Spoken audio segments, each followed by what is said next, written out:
Sugar पूर्ति में जुटा पड़ा है। अब किसी को ज्ञान वैरागी कोई चिंता नहीं है। अब श्रद्धा का समय नहीं है। अब यहाँ सत्य तप दया दान आदि कुछ भी नहीं हो रहा है। बेचारे जीव अपना उधर पेट पालने में लगे हुए हैं। अब किसी को ज्ञान वैराग्य भक्ति की कोई चिंता नहीं। उन्हें तो मरने दो।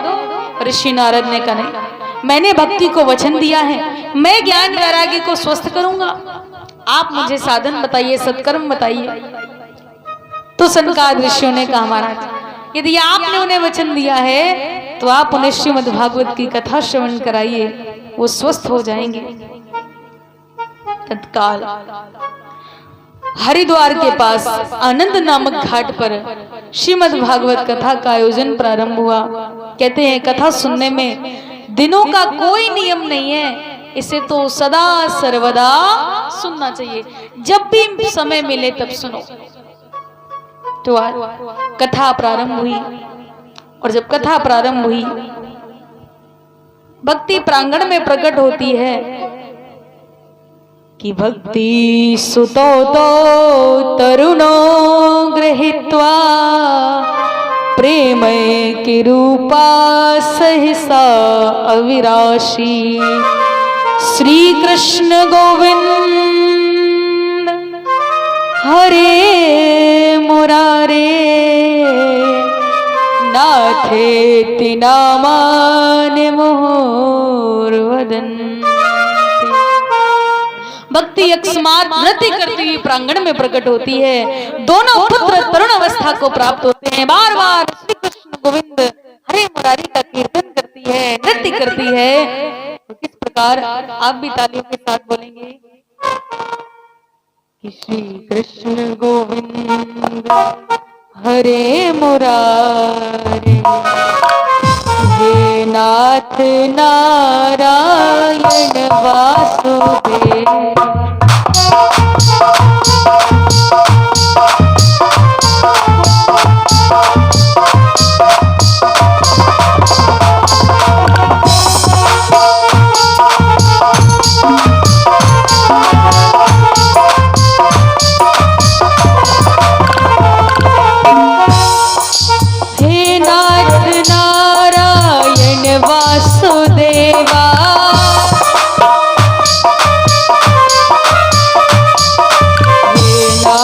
नारायण वासुदेवा हे नाथ।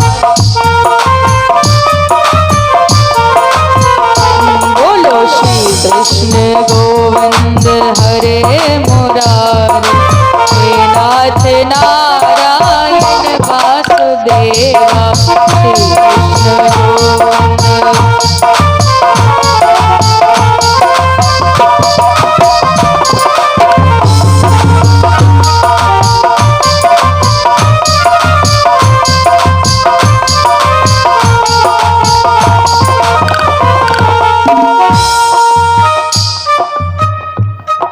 श्री कृष्ण गोविंद हरे मुरारे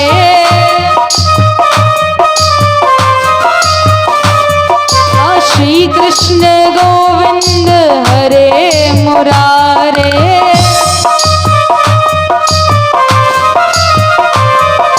हे नाथ नारायण वासुदेवा हे नाथ। श्री कृष्ण गोविंद हरे मुरारी हे नाथ नारायण वासुदेवा श्री कृष्ण गोविंद हरे।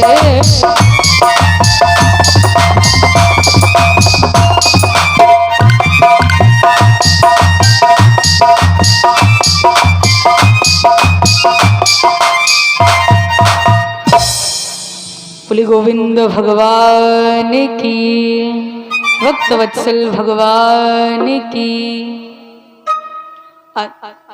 अब देखिए आपने सुना श्रीमद् भागवत कथा श्रवण करने से ज्ञान वैराग्य पुनः स्वस्थ हो गए। भगवान की कथा श्रवण करने से तो हम भी मन से कथा को श्रवण करेंगे तो हमारा भी कल्याण होगा। लेकिन अब एक बात यह भी है केवल कथा सुनने से कल्याण नहीं होगा, कि केवल बैठ गए सुन लिया और कल्याण हो गया, नहीं। तो 3 काम करने हैं, क्या? श्रवण, चिंतन और मनन।